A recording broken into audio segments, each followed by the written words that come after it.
নমস্কার, আমি দীপক কুমার মুস্তাফি। আপনারা দেখছেন বার্তা হরিণঘাটা। আজকের বিশেষ খবরের মধ্যে রয়েছে জগন্নাথ দাসের বাড়ির উল্টো রথ। গতকাল ছিল উল্টো রথ।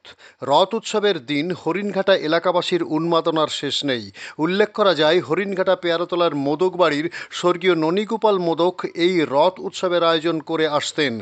বহু বছরের পুরানো ঐতিহ্য এই রথ উৎসবের এখনও কোনো ঘাটতি পড়েনি। সোজা রথে ধুমধাম করে চলে রথের আয়োজন। পরে রথ মাসির বাড়িতে চলে আসে, অর্থাৎ হরিণঘাটার জগন্নাথ দাসের বাড়িতে। জগন্নাথ দাসও এই উল্টো রথ বহু বছর ধরে পালন করে চলেছেন। সকাল থেকেই কর্মযজ্ঞ শুরু হয়ে যায়, চলে 56 ভোগের আয়োজন। দুপুরে প্রভুর ভোগ প্রসাদ গ্রহণ করার জন্য হাজার পাঁচেক ভক্ত সমাগম ঘটে। বিকালে রথের রশিতে টান পড়ে। কলেজ থেকে ঘুরে ভক্তবৃন্দরা রথের রশি টেনে এনে হরিণঘাটা পৌরসভার সামনে রথ রেখে দেয়। অতঃপর পুনরায় মোদকবাড়ি রথ নিয়ে যাওয়া হয়। রথ উপলক্ষে চলে নজরুল মঞ্চে মেলা উৎসব।